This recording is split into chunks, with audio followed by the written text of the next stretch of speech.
Hello and welcome to this lesson.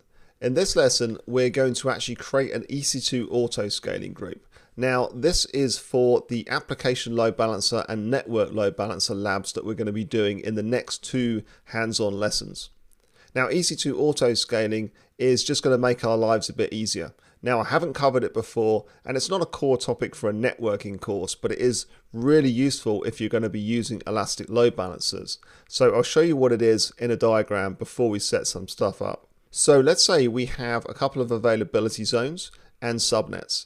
And what we've done is created an auto scaling group. Now, when you do that, you can specify things like which AMI to use and which instance type. And you can tell it some parameters about how many instances you want to be running, and it goes and automatically launches those instances. Now, it also checks the status of those instances. So let's say an instance fails.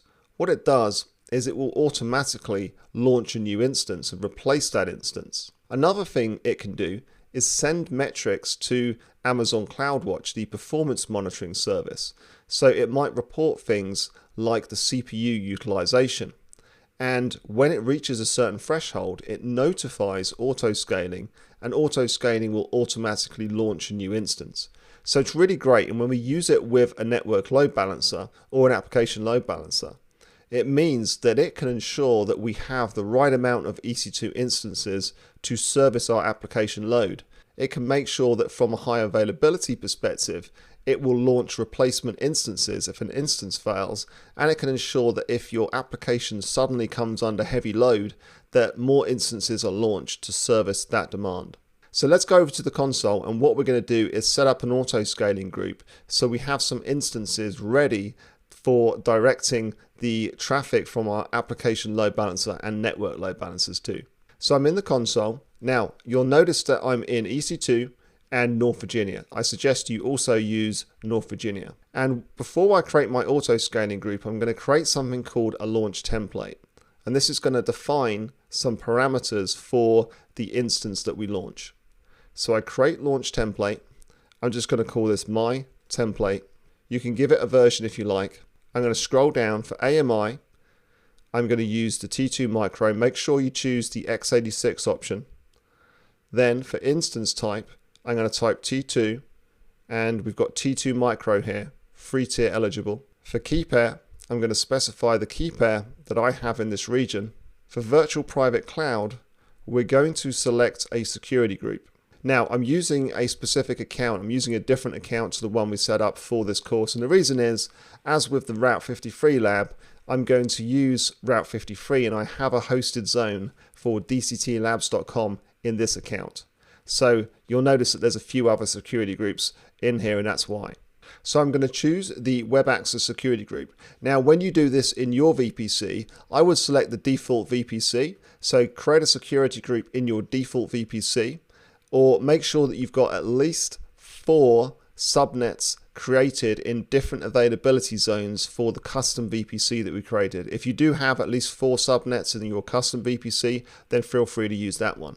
And then select the security group from that VPC. Really important that you make sure that whatever security group you select here is in the VPC that you want to put these instances into. Now I'm going to scroll down, go to Advanced Details.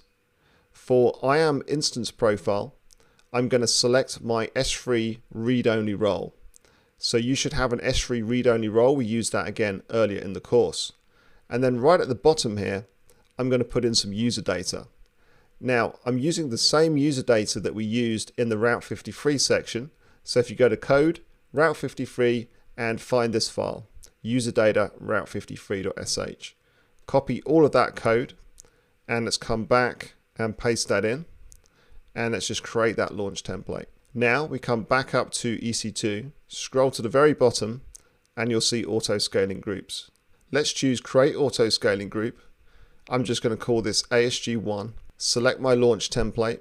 Let's come down. There's only one version of the launch template. We can see it's got the key pair name, security group IDs, and so on here. That all looks good. We're going to leave the default options here. I'm in the correct VPC.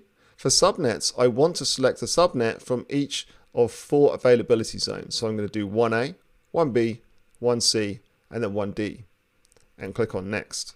Now we don't have a load balancer yet, so we're not going to connect a load balancer, and we can't enable ELB health checks because we don't have a load balancer yet. So let's click on next. And what I want to do is up my desired capacity to 4, my minimum to 4, and my maximum to 4. And that's just going to mean that 4 instances are launched. Now, this is where if you were using auto scaling to dynamically update the number of instances, you can have a minimum and a maximum and a desired that are different numbers, and then you use scaling policies to determine how it actually scales. Now, it's beyond the scope of what I want to cover in this course, so we'll just leave it as 4. Click on next. We don't need a notification or tags, so we just scroll down to the bottom here and create our auto scaling group. And what that should do now is launch 4 instances, and it will try and spread those between the different availability zones for high availability. So what we should find is that we now have an instance being launched in separate availability zones. So the 1A, the 1B, the 1C, and the 1D. So let's head up to instances and see what's going on. And you can see here that we have 4 instances. They're just initializing now. And sure enough, they have gone into 4 different availability zones. So that's all great. Now, what we want to do is make sure that these have worked in terms of the user data. And we also want to make sure that we can connect to these instances on port 80 and that there's no security group stopping us.